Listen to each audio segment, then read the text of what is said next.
కలియుగ ప్రత్యక్ష దైవం తిరుమల వెంకటేశ్వర స్వామి ఆలయంలో కొత్త కుంభకోణాలు బయటపడుతున్నాయి. శ్రీవారికి భక్తితో పవిత్రంగా సేవలకు వినియోగించే వస్తువులు, వస్త్రాల విషయంలో మోసాలు జరుగుతున్నట్లు తాజాగా వెలుగులోకి రావటం 2 తెలుగు రాష్ట్రాల్లోని శ్రీవారి భక్తులనే కాక ప్రపంచవ్యాప్తంగా ఉన్నవారిని ఆశ్చర్యానికి గురి చేస్తోంది. తిరుపతి దేవస్థానంలో మరో సంచలన అవినీతి కుంభకోణం వెలుగులోకి వచ్చింది. దాతలు, వేద ఆశీర్వచనంలో పాల్గొనే భక్తులు, ముఖ్య అతిథులకు ప్రత్యేక దర్శనం సందర్భంగా అందించే పట్టు సరిక దుప్పట్ట కొనుగోలులో దశాబ్ద కాలంగా భారీ మోసం జరిగినట్లు టీటీడీ పాలక మండలి గుర్తించింది.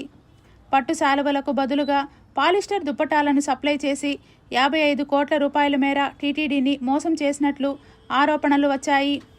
ఈ కేసును పూర్తి విచారణ కోసం ఏసీబీకి అప్పగించారు.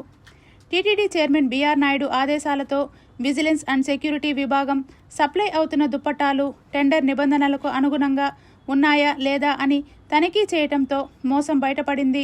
టెండర్ నిబంధనల ప్రకారం ప్రతి దుప్పట్ట 100% స్వచ్ఛమైన మల్బరీ పట్టుతో 20/22 డెనియర్ సిల్క్ నూలుతో తయారు చేయబడాలి.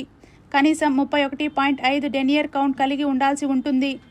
ప్రతి ఉత్తరీయంపై ఒకవైపు సంస్కృతంలో, మరొక వైపు తెలుగులో ఓం నమో వెంకటేశాయ, అలాగే శంకుచక్ర నామాలు ముద్రించబడి ఉండాలి.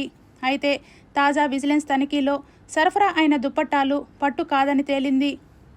ఈ దుప్పట్టాలను నగరికి చెందిన విఆర్ఎస్ ఎక్స్పోర్ట్ అనే సంస్థ సరఫరా చేస్తోంది టీటీడీకి. ఈ సంస్థ చాలా ఏళ్లుగా టీటీడీకి వివిధ రకాల వస్త్రాలను సప్లై చేస్తోంది. విఆర్ఎస్ ఎక్స్పోర్ట్, దాని అనుబంధ సంస్థలు 2015, 2025 మధ్య కాలంలో టీటీడీకి దాదాపు 54.95 కోట్ల రూపాయలు విలువైన వస్త్రాలను సప్లై చేశాయని తేలింది. తాజాగా పట్టు వస్త్రాల శాంపిల్స్ను బెంగళూరు, ధర్మవరంలోని సెంట్రల్ సిల్క్ బోర్డ్ ప్రయోగశాలలకు పంపగా 2 ల్యాబ్స్ కూడా వాటిని 100% పాలిస్టర్గా తేల్చాయి. తప్పనిసరిగా ఉండాల్సిన పట్టు హాలోగ్రామ్ ట్యాగ్ కూడా వాటిపై లేదని గుర్తించబడింది. ఈ మోసాన్ని టీటీడీ చైర్మన్ నమ్మక ద్రోహంగా అభివర్ణించారు. బాధ్యులపై తగిన చట్టపరమైన చర్యలు ఉంటాయని వెల్లడించారు. ఇందులో భాగమైన అందరిపై క్రిమినల్ చర్యలు తీసుకోవాలని టీటీడీ బోర్డు అవినీతి నిరోధక శాఖను కోరింది.